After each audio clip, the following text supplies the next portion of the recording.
Rachel, we're live. What do you think? We are now live on YouTube. Okay. All right. Good evening, members, and any members of the public who are joining us.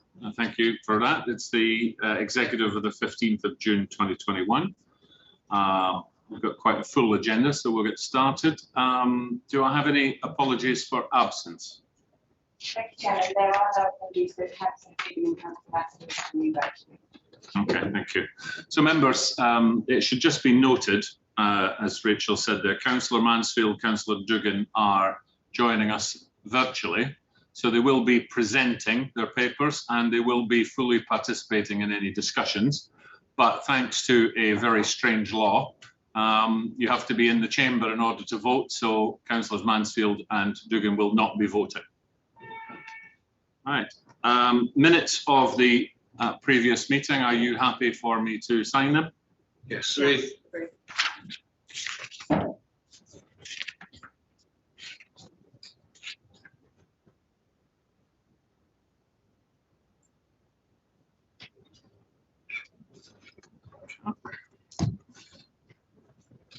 Right. Do we have any declarations of interest in any of the items we're going to be discussing?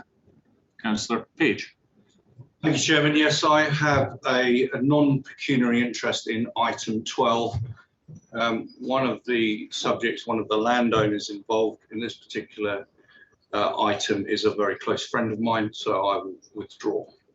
Okay, thank you. All right. Any other declarations? No. Okay, thank you. Okay, any questions by members for either myself as leader or members of portfolio holders? Councillor Bates. Thank you, Chairman.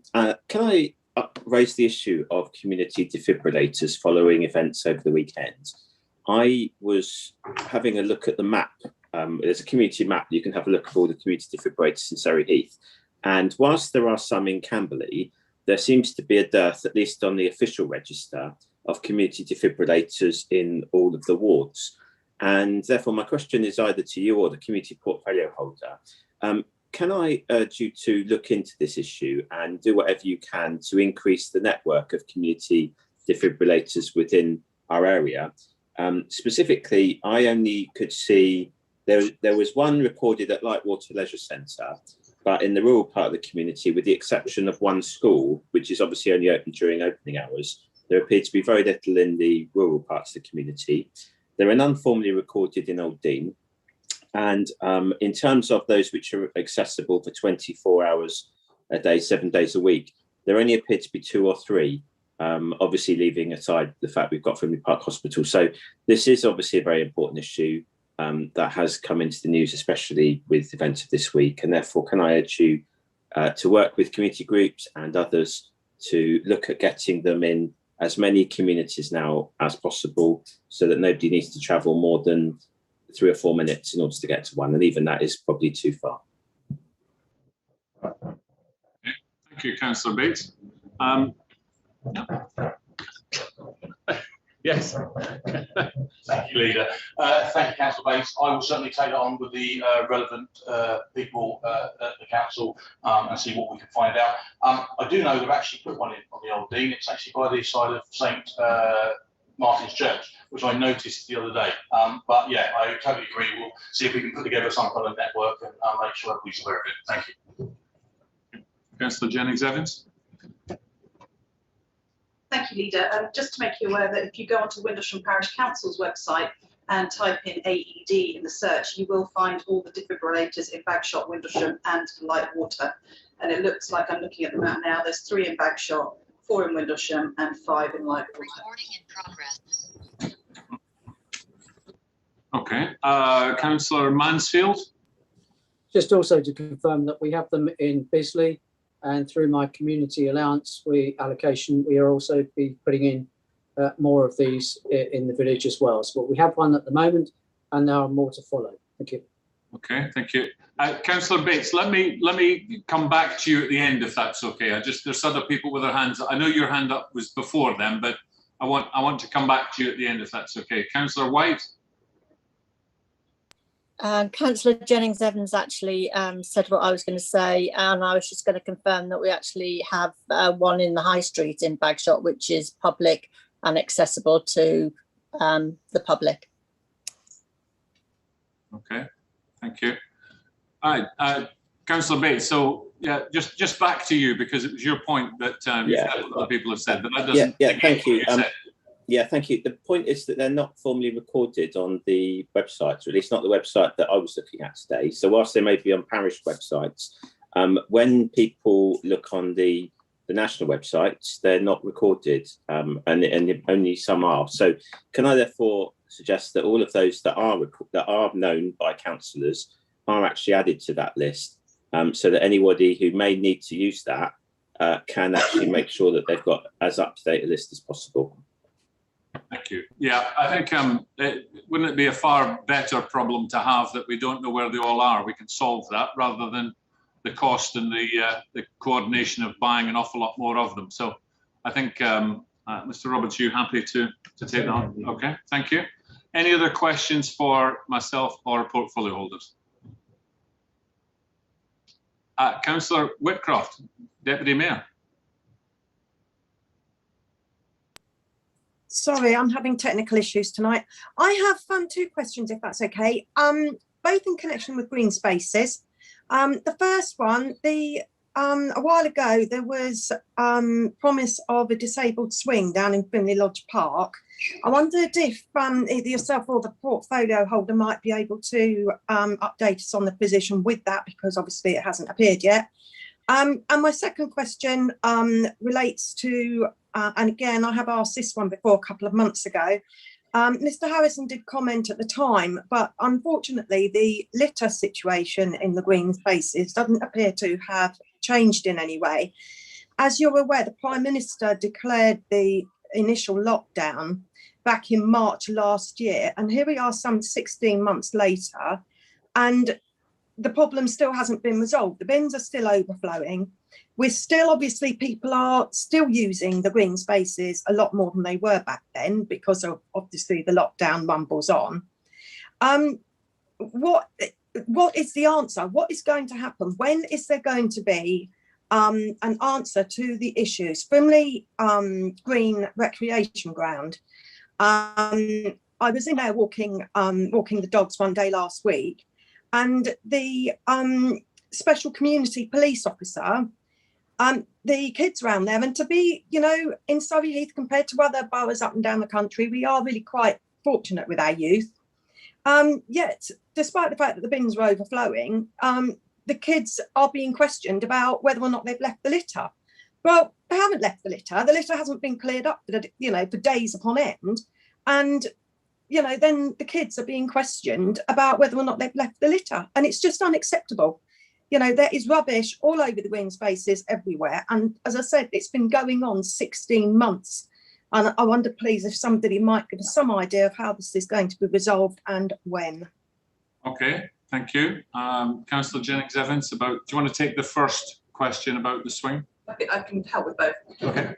Thank you, Councillor Whitcroft. In response to your question about the disabled swing, I know from speaking to Daniel, in fact, Councillor Deep contacted me recently as well, that there was a 6-week lead-in. We're approximately 3 to 4 weeks into that. So we are expecting the swing within the next 2 to 3 weeks. And we're also expecting to be able to input a disabled path access to that swing as well.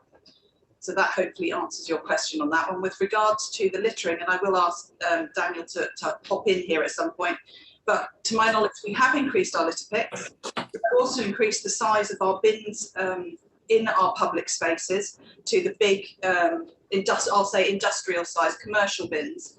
So what I would like to reiterate is people need to be responsible for their litter when they're out and about in the green spaces. But Daniel, do you have any further comment? Thank you, Councillor, and through the chair. Yeah, I mean, what you've summed up there is we are working with our contractors to address this. We've put extra staff into this. I was down at Frimley Green Recreation Ground myself last week having a look, and it actually was tidy. I appreciate and I admit that in the past it has become quite bad because of the additional use that we're seeing in our parks.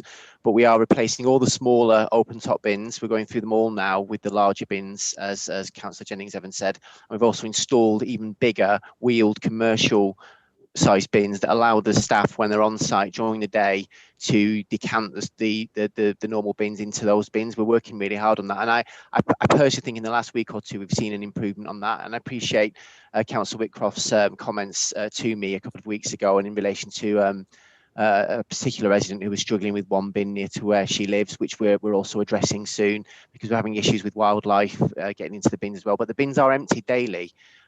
They were anyway as part of the normal contract, but we're increasing that throughout the day, and we're doing a lot more litter picking in all of our main parks to address this problem, and it's something we're definitely keeping under review. Thank you. Okay, thank you. Okay, any other questions? Sorry, can I just come back? Oh, sure, go on, Councillor Whitcroft. Could you tell us, going back to Councillor Jennings-Evans, would you be able to tell us, please, whereabouts in the park the swing is going to be installed? That I would defer to Daniel on, because it's a technical question. I'm assuming it's within the same play area. Sorry, yes, thank you, Chair. Sorry, yes, it will be near the main play area, but it won't be exactly within the main play area because of the issues we have around having to keep it locked when it's not in use. We need to make sure that it's protected. It's an expensive piece of kit. It requires this radar key that we've talked about. And it needs to be in good view of our parks team and the cafe as well, to ensure that it's protected. But it will be in the proximity of the main park area, so it won't feel separate. But it also, as Councillor Jennings-Evans indicated, we also need to make sure that it's accessible to people in wheelchairs. We're having to create an extra pathway to it to allow for wheelchairs to get there. So there will be it won't be exactly within the centre of the play area, but it will be near it. Okay, thank you. Okay. Okay, I don't see any other hands, any other questions, so we'll move on. Thank you. Okay, first item 5, extension of parking subsidy season ticket. Councillor Duggan. Thank you, Chair. Yeah, so a fairly simple paper, I think. As you will hopefully remember, we chose to introduce a low pay season ticket virtually a year ago. For understandable reasons, that's not had anything like the take up one that we would have liked, or I guess on the whole, because the car parks haven't been as busy as we'd have liked over the last year. So the report at the time said that we would bring the paper back in a year's time to have a look at usage. The usage has been very small. I think the paper points out we've sold seven tickets, and 2 of those have in effect been cancelled. So we think that the scheme is still worth us trying to push. So this paper just seeks to extend it for another year, and the team will then set about re-advertising it, putting posters into the car parks to advertise it, as well as all of our normal social media channels. So that is it. I hope it has you lot in the Chamber's approval. Okay, thank you. Any questions for Councillor Duggan on this paper? Councillor Malvagran. Thank you, Chair. The question I have, sorry, my camera is playing up. My apologies.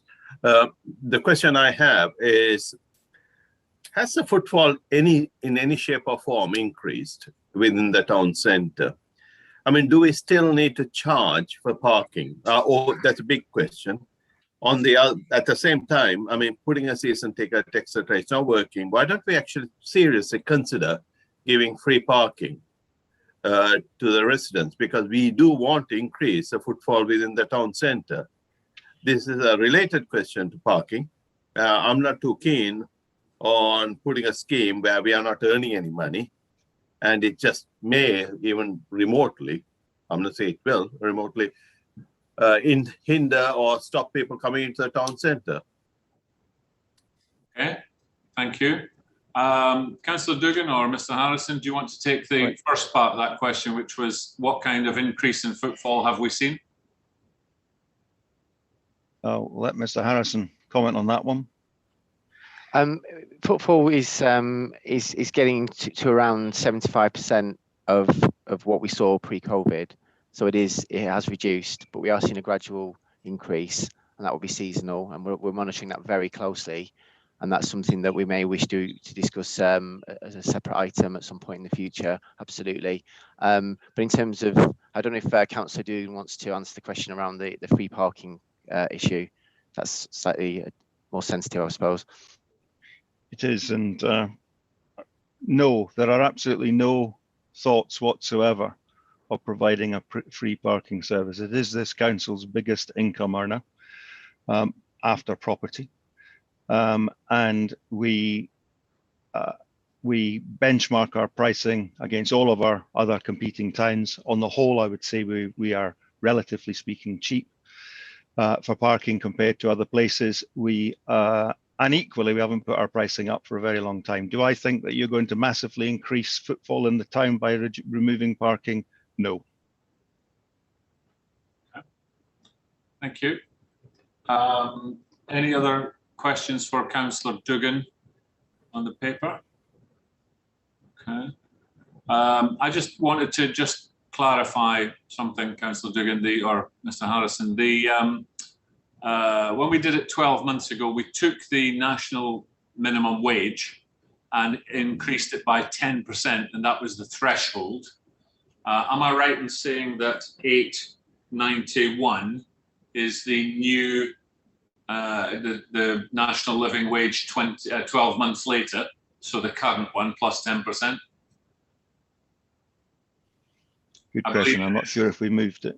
I believe it is. I'm just wanting to make sure that we were correct. Yeah. Livingston is, yeah, because I think it's about 80 pence less than that, isn't it? So it would be about 810 or something as the national living wage, and we've made it 990. So okay, 980. We've got Eugene Leal on the call, Chairman. If you just want to bring him in just to quickly clarify that for you, if that helps. Yeah. So yeah, we have increased the fees in line with the living wage, which increased in April.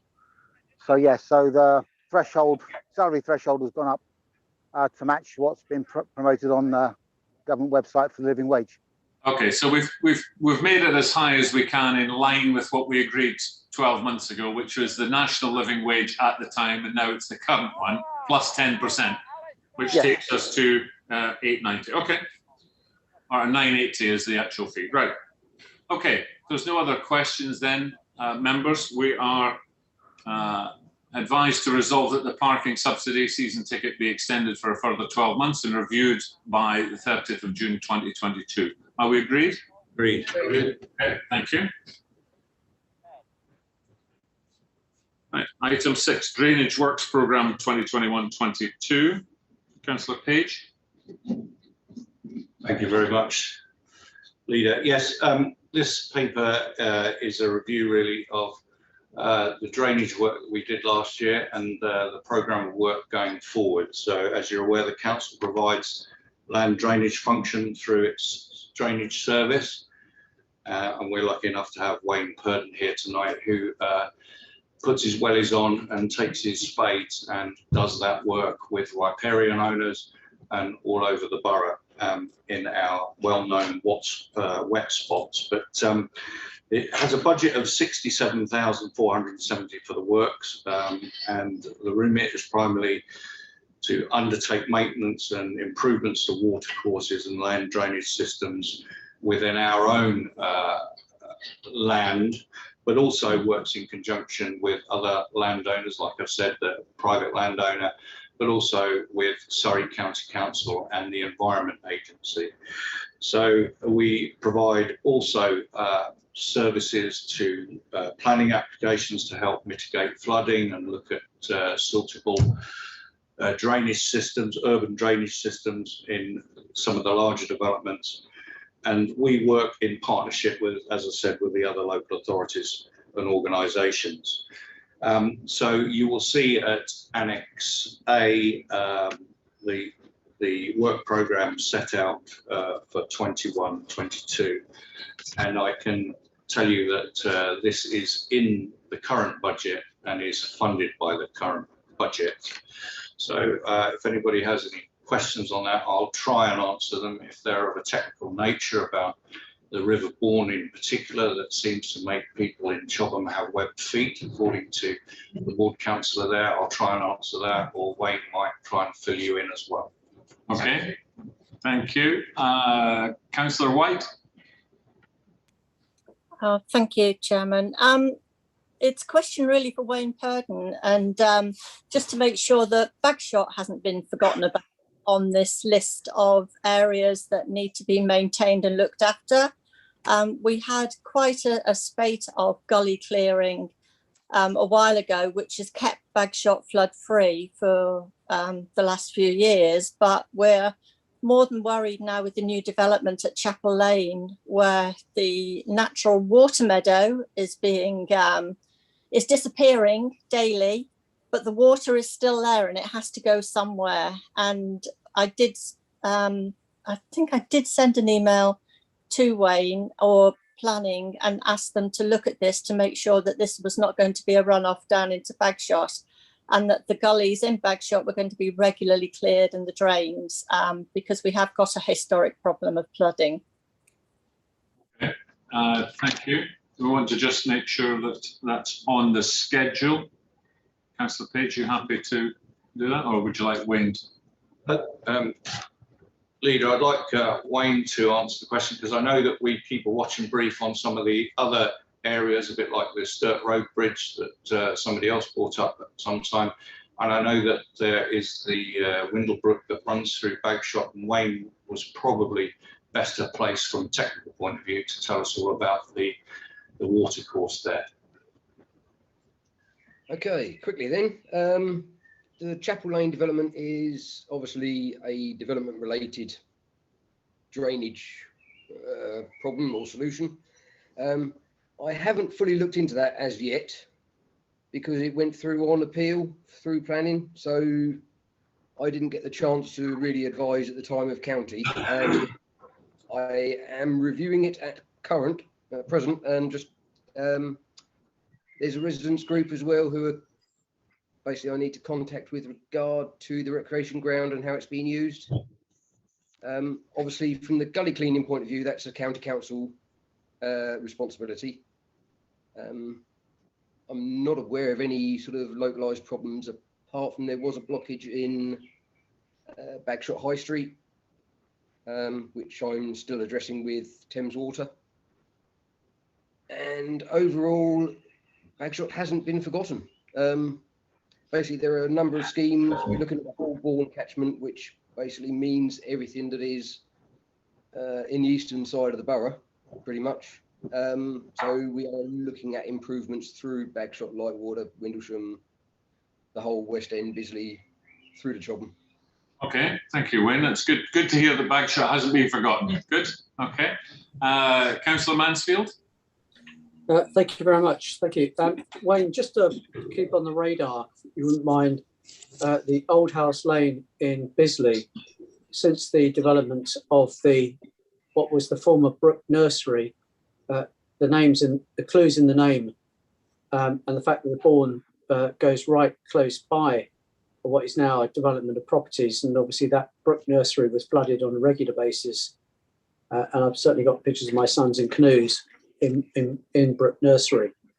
Also, I raised the matter of Chatham Row and the bottom of Chatham Row following the development of the Redborough estate at King's 100 and the increased flooding that seems to be happening there. That goes onto the Stafford Lake, onto the common area. But again, it all backs up to include the Bourne, which goes through obviously to Millets at Chobham. So just if you mind giving those on the radar, please. Thank you. Okay, I'm sure he will. Okay, Councillor Jennings-Evans. Thank you, Leader. I'd also like to ensure that an area in Turf Hill is also put on the area of works for 2021-22. It's an area that I've been working with the ranger from Green Spaces team, Gordon Voller, and I know that he's looking to include Wayne in discussions on what can be done.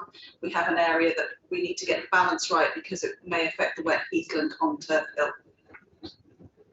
Thank you. Okay. And any other questions or comments? Councillor Bates? Thank you. Yes, I don't intend to put forward an area in Old Dean that needs work, but I was going to ask about sandbag containers put on paragraph 5.7, where it says they're situated like Water Country Park and Chobham Fire Station and possibly at Frimley Lodge Park. I guess my question is, are all of those sites accessible at all times? Because and that they won't be locked up. I raised that because I used to work for Guildford, as many of you know, and they had a serious flooding once at 2:30 on Christmas Eve. And you can imagine that that was not necessarily the best time to have a flood. And so there was a need to obviously access sandbags quickly. So can I just be reassured that those 3 locations do not involve people needing to go and find keys for places in order to get sandbags very quickly? Okay, right, there is a large container at Chobham, and that is basically left under the day-to-day control of the fire service. So that has no lock, and obviously it is pretty much free for use, but it is within the fire service land. So obviously it's quite obvious if people are going in there pinching them. We do actually have 2 other small containers, one at Windlesham and one at Bisley. Neither of those are locked. They take about 50 sandbags each. The container at Lightwater is locked, but within the flood plan, there is basically key holders. Local parish should have them, the rangers have them, I have them, contractors have them, etc. What I would like to do is tie this up a little bit more with the county work. Now they're a bit more responsible for actually reactive sort of flood assistance. Essentially what we want to do is sort of standardise keys as much as we can. So it'll probably be end up pretty much a Surrey-wide thing. So if they need to also share across boundaries, that obviously we look into ways of doing that. Okay. But yeah, essentially you can get into them. Okay. Councillor Wheeler? Thank you, Chair. Firstly, I think everyone knows that I can't thank Mr. Purdham enough for the work that he does in Chobham and the difference that his involvement has made. I just wanted to raise really a point in relation to the Environment Agency and the communication that we get back from them and the speed of communication with them. And just really to understand from Wayne whether or not that has improved and whether or not we feel that that improvement will be ongoing. I understand that they are having some challenges with staffing and funding, and obviously a lot of the work, particularly with the SANGs in Chobham, have been waiting for their approval to come back. I see that the SANGs in Chobham isn't specifically mentioned in this area. So it's that point there as well. And then the other one is the arrangement and the liaison between county flooding officers and our Surrey Heath flooding officers. And I know that there's been a lot of disagreements into the reason behind the flooding in Philpott Lane. So county felt very strongly that land had been built up, whereas I think we felt that it hadn't, and there seemed to be a lot of documented evidence to suggest that it had. And really, I suppose it's what advice he would give to our planning officers and the chair of planning in terms of being able to ensure that that kind of event doesn't happen before in an area which is so very sensitive to flooding. Thank you. Mr. Purdham, are you happy to take that and give a brief answer as opposed to what could end up being quite a long discussion about flooding? Yeah, basically we have a new sort of partnership arrangement just working up now between the county council, the Environment Agency and ourselves. Obviously we've got a lot of contacts with that, with military, with emergency services, etc., who's got land and how it all works. It is early stages really with regard to working together, but the county council do have funding in their sort of lead flood authority role now, and the Environment Agency obviously have their grant funding as well. And we're all pretty much on the same page with regard to sort of reinstating and fixing whatever we can, wherever we can within the borough. There is a list just currently being devised of the whole what to do and where throughout the borough. And that'll be discussed soon. Hopefully we'll start looking at some projects later on this year, beginning of next year. There are some that are being pushed basically because of other mitigating circumstances. Basically, you've got a bridge that is failing in Chobham Common. So that may be the practice to see how the partnership works with funding, etc. But yeah. Okay, Councillor Wheeler, do you just want to do you want to come back on that? Just very briefly, Chair, if I may. Yeah, it would be good to have some sight of that if we can, certainly for the ward councillors, even if the rest of you are not that madly interested in it. And I do appreciate it that, you know, flooding is obviously something which is more apparent to us web fitters. The other thing as well, just in terms of sandbags and things, we had reason to have access to them. It was a really good exercise for our local community forum and resilience forum, and actually did expose some flaws in how we access those things. But I don't know what other areas do in terms of their own resilience forums. We've got one which is fairly well established, but actually needing those sandbags from the fire service at very short notice did actually make us realise that we do need a slightly more robust system for getting hold of them. It worked and it was fine, but we didn't really have a process. So I would urge all members who are involved in their local resilience forums just to review those points. Okay, thank you. Okay, are there any other questions, members, on this paper? Councillor Mansfield and then Councillor Alloway. Thank you, Chairman. I'd just like to also agree with some of the comments that Councillor Wheeler's just said, but I'd like to thank Wayne and his team for all the help they've given in my ward, which is obviously Bisley, for all the issues that we've had in the flooding at the Iris Road and Church Lane area. But I would ask just, Wayne, if you wouldn't mind, could you just possibly have a quick look or put on a post-it note to look at the sandbags location in the tin unit, which is actually in the car park area in Bisley, because I think you'll find that it's actually been, some of those sandbags have actually been borrowed, so it may need a revisit, if you wouldn't mind. Thank you. Okay, any help you need, Wayne, just give me a call. Okay, thank you. And Councillor Alloway. Thank you, Chairman. Yeah, may I invite comment, clarification or way forward from Adrian, Rebecca and Wayne. Basically, Old House Lane has a ditch running alongside it, and then it turns south along Guildford Road. The ditch is in a poor state, and the landowner has been identified, the developer, but it would be, I think, if I understand right, the county enforcement agency that would have to force the developer to clear the ditches up. But I understand that the county haven't got any resources and don't enforce. Thank you.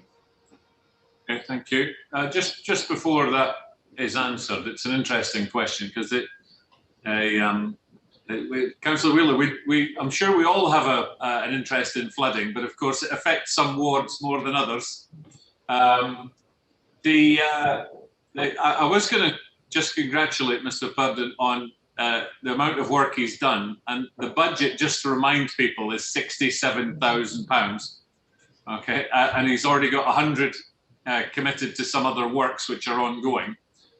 That must pale in insignificance to counties' budget for flooding, which I imagine is in the millions. So I'm particularly pleased to see item 3 here, which is new working partnership arrangements with the Environment and Surrey County Council be supported. I'm sure that's something we have to do. So, Mr. Purdon, do you want to just, if you are familiar with every ditch in Surrey Heath, are you familiar with that ditch? Yes. Yes. Now, this has been discussed with the county council. Basically, the land registry shows a boundary line way away from the actual ditch line. But on speaking to the county council, they will enforce against the adjacent landowner. So I believe it still needs to be processed. They do have people to do the work, and basically their remit is to get someone else to do the work. They have no budget, so they just basically keep forcing people and keep asking them to do it. They're asleep at the wheel. Sorry? That's all right. That's okay, carry on. Okay.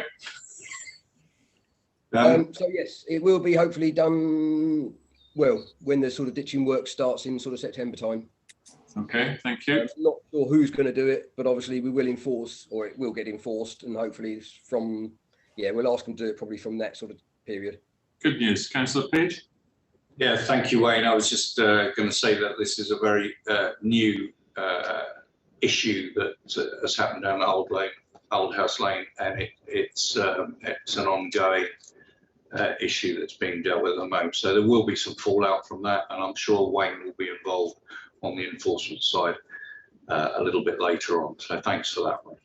Okay, I'm going to bring it to a close and just go to the recommendation, unless anyone has anything screaming urgent. Okay.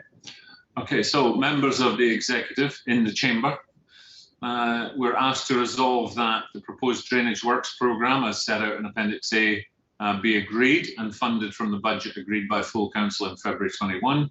The remaining Department of Environment, Farming and Rural Affairs grant be used for flood alleviation works within Chobham. The new working partnership arrangements with the Environment Agency and Surrey County Council be supported, and the outcome of the Environment Agency flood alleviation study for the Chobham Bourne catchment area be noted. Are we agreed? Agreed. Thank you. Right, item 7, community infrastructure levy. Councillor Perry. Thank you, Chairman. This report details all the sill movements for the 6-monthly period, 1st of October 20 to 31st of March 2021. This report gets produced every 6 months, and I think we've published the final version yearly on our website. Sill payments, as most of us know, is mostly replaced the Section 106 contributions that we used previously. Many of the required restrictive conditions and obligations associated with 106 agreements have now been removed. As can be seen from the report, the amount of community infrastructure levy collected has fallen significantly over the past 2 years. During the period April 18 to September 18, we collected over 1.9 million. In this last 6-month period, we collected 726. That's a fall of 60%. The main reason for the fall has been the impact of the pandemic. The associated lockdowns and closures of work sites has prevented work and dented the confidence of developers to start new schemes. In order to address this issue, the government has changed the rules which allow local authorities to negotiate with developers to allow deferment or stage payments to cover their sill liabilities. And we're at Surrey Heath are in conversation with a number of those developers along those lines. There are no changes to the neighbourhood sill pooling arrangements at this time. Details of all the sill monies collected in the period appear in Annex 1, which also sets out how the money has been apportioned in accordance with the agreed arrangements. That covers overall, but if there are any questions, I'll be happy to field them. Thank you very much, Councillor Perry. Okay. Councillor Alloway, now you didn't have your hand up. Councillor Wheeler actually had her hand up first. But if you forgive me, Councillor Wheeler, Councillor Alloway, this is something near and dear to your heart, as I know. So I'd like you to give first question to either myself or Councillor Perry. Yes, thank you, Chairman. That's invited to speak without raising the hand, so that's good. I knew you wanted to. Bubbling, yeah. You wouldn't miss the opportunity, Councillor Alloway. I knew you would. Yeah, so essentially there's no change. I mean, take an example. If you have to accommodate 700 houses, 800 houses, And if you've got a parish council or a ward, 15%, and that's supposed to fix all your infrastructure, well, we know it doesn't. My fellow ward councillor, Adrian, will know it doesn't. I see there is some mention of distribution to areas outside of, to the rest of the borough, and that is maybe some modifications to the A322, but there's areas within the residential areas that need investment from the seal money, and what it was supposed to do is facilitate development. At the moment, we've got 2 major development sites, and parents, and some vulnerable, with their children, have to cross a major, well, not a major road, but a very busy road just to get to school, and it's dangerous.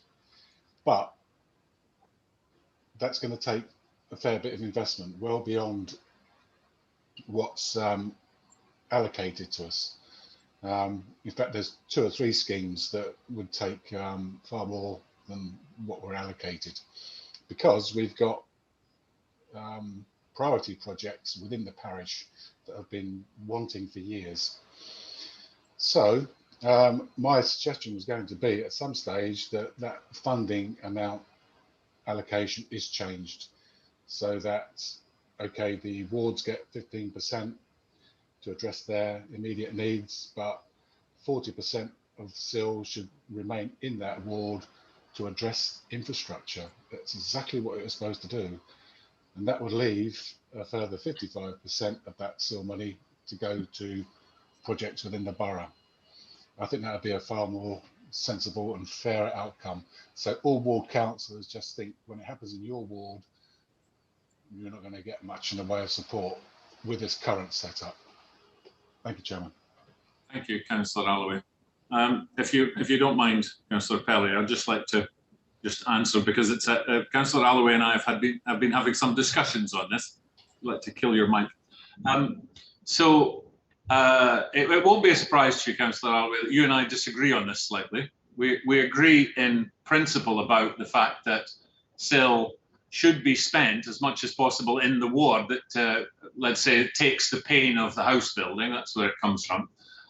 The way it's currently divided, I can't say I'm a big fan of, but you're right, 15 or 25% goes to a ward if it's parished, and 25% if it has a neighbourhood plan.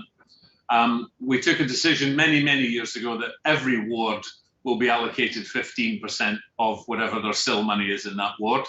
And that's what we have now taken the decision last year to pool and allow councillors to allocate or go for money that's in that, where they can get hold of more. And I always use Councillor Bates and Councillor Garrett as an example. Very little house building, and therefore they very seldom get the ability to apply for any SIL. And that is part of why we've done it, in order to make it where the money goes where is needed, as opposed to just specifically to the ward that took it. Now, let me say the 85%, because most parishes are not neighbourhood ward, don't have a neighbourhood plan. The 85%, a gigantic chunk of that goes to SANGs, which is, I guess, self-fulfilling, because you need SANGs in order to do housing development. If we didn't have the SANGs, then we couldn't do the housing. So in my view, an extraordinary amount of money goes towards SANGs. And I don't propose at this point to get into the rights and wrongs of SANGs, but I'm not a big fan. And that leaves an amount of money then that goes into what we call the main pool. And the main pool is for those projects that we think are beneficial to wide areas of the borough. We can't, in all honesty, claim that it's right for the whole borough, but enough of those projects over time cover large areas of the borough, including the wards that took the pain. What I strongly suggest, and you and I have talked about this, is there is a significant sum of money, pool of money has been built up in the 15% that have not been spent in specific wards for whatever reason. Now, we've now made that much, much more accessible, and I'd be very happy to work with you and any other ward councillor that wants to identify projects within their ward and work out how we can access that big pool of money. which I think would cover many, many good projects without us having to touch the, I'm going to say the 85%, which is mostly SANGs and then the main projects. Okay, so I know that's not the answer you were looking for, Councillor Alloway, but that's certainly my view on how the money should be allocated and why it should stay as is now. I think we've improved it significantly. I think we need to see that play out now. Okay. Yeah, Councillor Alloway, you have fair to come back. Tell me I'm wrong.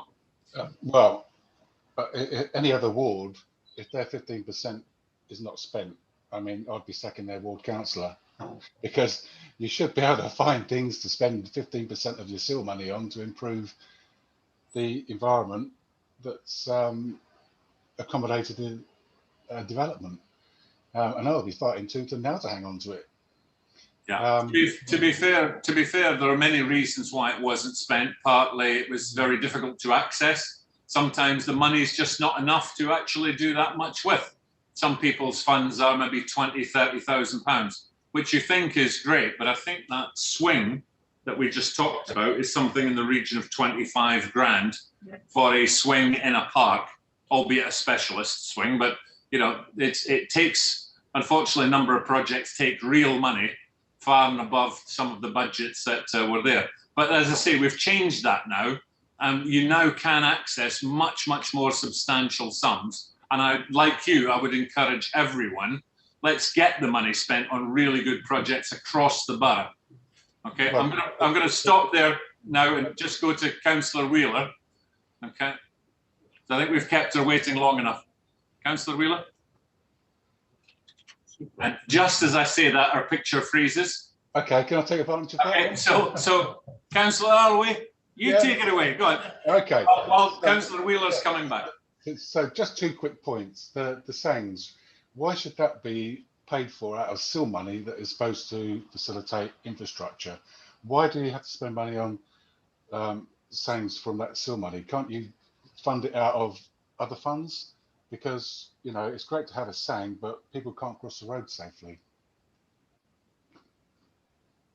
Okay, I was just waiting for your second point. Okay, second point is I did apply into that fund and is rejected.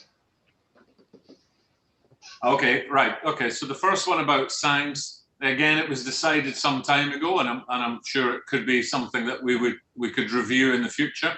But it was definitely determined, and I think it's hard to argue that SANGs are not infrastructure, but it is something that could be reviewed. And you're right. I think it was for 754k was your application.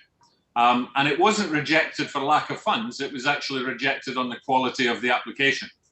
And like I was said at the time, I'm happy to work with you. The officers are happy to work with you. If we can improve the quality of the application, then I think we could probably get the project done. That'd be great. I wonder if Councillor Wheeler, have we lost her completely now? It looks like it. Okay. All right. Are there any other questions for myself or Councillor Perry on SIL? Councillor, I'm going to take the chance, Councillor Wheeler, while we've got her, and then I'll come to Councillor Gallagher. Thank you. I'm so sorry. It's internet in Took countryside. I just have a query in terms of the administration fee that has been associated with the SIL payments. In the paper, we say 5%. But the amount that is calculated in the annex varies between 5, 10 and 15%. And I'm sorry if that question was asked whilst I was offline, but I wondered if we could have an explanation, please, about that. Thank you. The reason I smile, Councillor Wheeler, is there's been a huge amount of discussion about that very point. Okay. Councillor Perry, are you happy to do this? Or I know Mr. Roberts has a strong handle on this. If Mr. Appleby's on the call as our SIL expert. Okay, Mr. Roberts is just sidestepping this, and Mr. Appleby is on the line with us, and he has a strong handle on the why the allocations are correct, but why do they show the way they show in the annex paper, please, Mr. Appleby. Or perhaps not. Oh, hello. Yes, the reason they show as they are, we do allocate 5% of all seal monies that come in towards admin. What you're seeing in the annex may be that is an instalment payment, and so we take 5% from the total seal amount, not just the instalment payment. The annex does calculate 5% of admin from the total seal charge from each of those applications that have come in. But what that annex is showing is that the amount of money we've received in that reporting period, and it may well be that they are instalment payments and not the whole payment. Yeah, Councillor Wheeler, that just cleared it up nicely for you. Sorry, thank you, Chair, for coming back to me. And I'm just looking at them. Some of the ones are very small, and there seems to be a 15% admin or a larger admin charge. So I appreciate we may be receiving it in increments. And maybe in that case, it would be helpful to have the total amount expected in the report moving forward, rather than just the incremental payment that's been received during this period. I think it would look much clearer and more transparent for residents as well. Thank you. Thank you. That's a good point. I think having gone through this in quite some detail, I believe it's more of a presentation issue than a fundamental flaw. I don't think there are errors in the numbers, but I do believe it could be presented far, far better. And so we'll take that on board, Councillor Wheeler, and look to present this in a much, much clearer fashion next time. Councillor Gallagher. Yeah, I mean, I was going to say there is, for example, a single dwelling, presumably on a single dwelling, as it appears to be in all the others. We don't get that amount in increments, and yet that's a 10% allocation. So. Yeah. Okay. Well, we'll take that example specifically in case there's a problem. Okay. But we'll take that on board and come back. Okay. Thank you, Mr. Roberts. Okay. Councillor Gallagher, thank you for waiting patiently. That's fine. Thank you very much. I'd just like clarification that when seal money is sent to Windlesham Parish Council, which obviously covers Lightwater, Bagshot and Windlesham, is it clearly noted how much of that seal money has been generated in each of the villages, or does it arrive just en bloc to the Parish Council? I happen to know the answer to this one. Yeah, I can tell you categorically that it is split up to the penny between the 3 different wards. I know that because I worked with Windlesham Parish Council to help facilitate the new structure inside the parish. I was a neutral chair just to help the discussions, and that was one of the items that came up, and that was clarified that we do that. I do happen to have, I think I'm right in calling you Councillor White. You're currently a parish councillor in there, aren't you? Not currently chair, I think previous chair. Yeah. Is that, am I right in saying that the money is actually allocated? It's allocated to each village, and each amount is stated by the clerk on each, well, it will be on each village's committee structure funds. Okay, thank you. Yeah. Okay. Thanks very much. I just wanted to hear it officially. Thank you. Okay. Oh, Councillor Perry. Yeah, I'd just like to add to that. In the annex, all the details, individual seals are grouped by ward. You can see if you look at the index there. Okay, thank you. Okay, if there are no other questions, okay, members in the chamber, the recommendation is that we are asked to note the income received in the period 1st of October to 31st of March 21, set out in Annex 1, the amended SIL regulations due to the impact of COVID on the development industry, possible implications of state aid for SIL payments, and that no change is recommended to the neighbourhood SIL pooling arrangements at this time. Are we happy to note that? Noted. Okay. Great. And we'll move on to the Item 8, closure order for St Peter's Churchyard in Frimley. Councillor Mansfield. Thank you very much. The purpose of this report is to consider a request from the Parochial Church Council of the Parish of Frimley for a closure order for St Peter's Churchyard on the grounds that there is no proper space for new graves.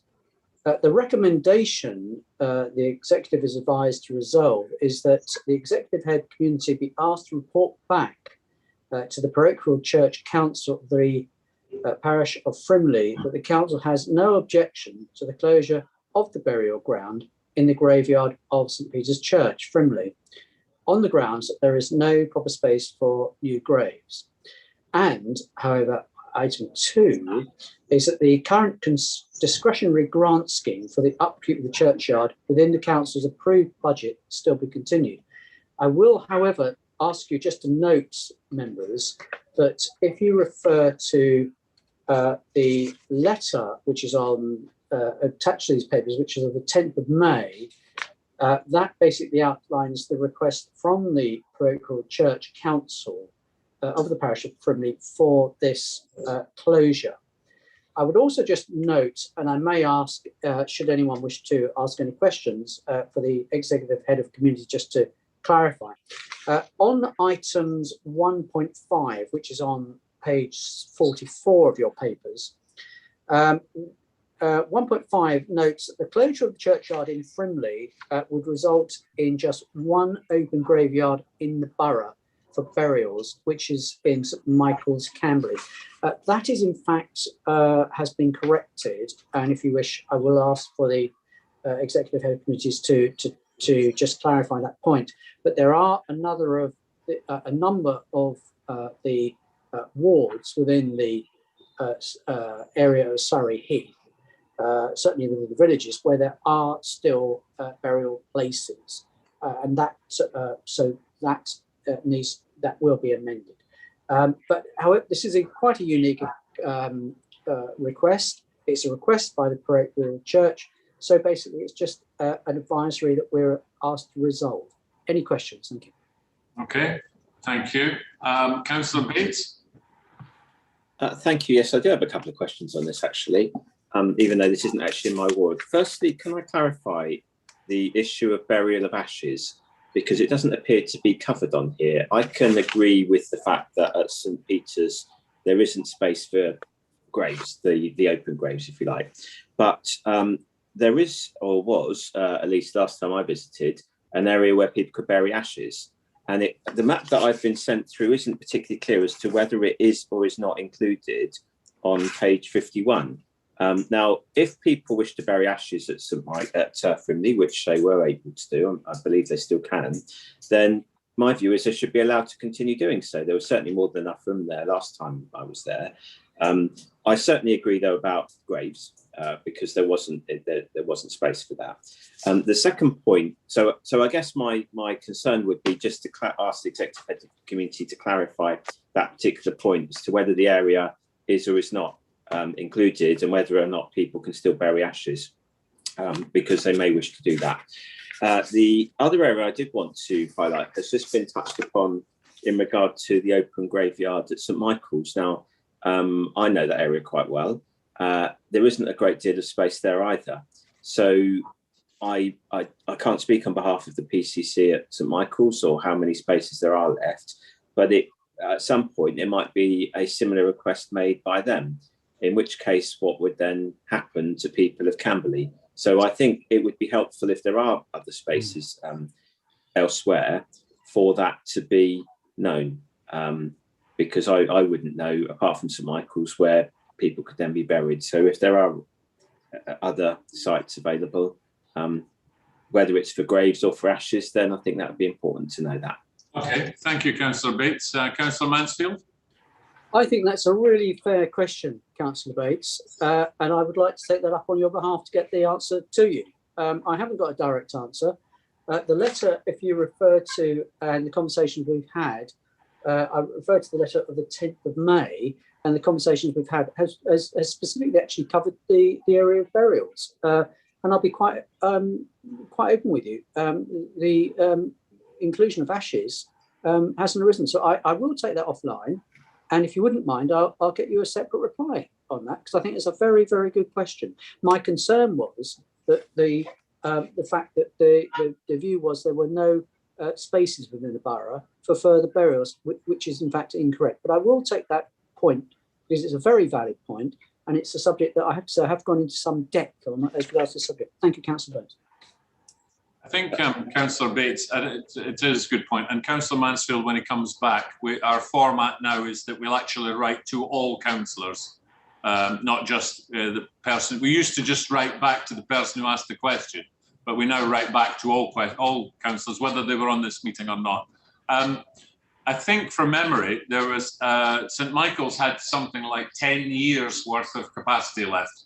Now, don't ask me how they work that out. I'm assuming it's averages and all the rest of it, but they were a minimum of 10 years left. And I asked the question because I was concerned about, well, we've only got one left, and there were multiple cemeteries within the borough that are still taking burial. So let me just go to Councillor Duggan. Yeah, I can't give you the exact figure on St Michael's, but they were in a very similar position not that long ago. I say not that long ago. At one point during my so far 14 years as a councillor, I can't remember exactly when, land would have been made available by the DIO because the church obviously backs onto the academy. But the cost of bringing that into use was quite prohibitive. So they took the decision as a parish council to, or the governing body, I guess, to double deck the graves, for want of a better term. And they continue to do that, and that's what's got them their now number of years of additional capacity. Okay, thank you. Councillor Bates. Thank you. Yeah, you can do that if the people know each other, obviously, and there are kind of ways of doing that appropriately.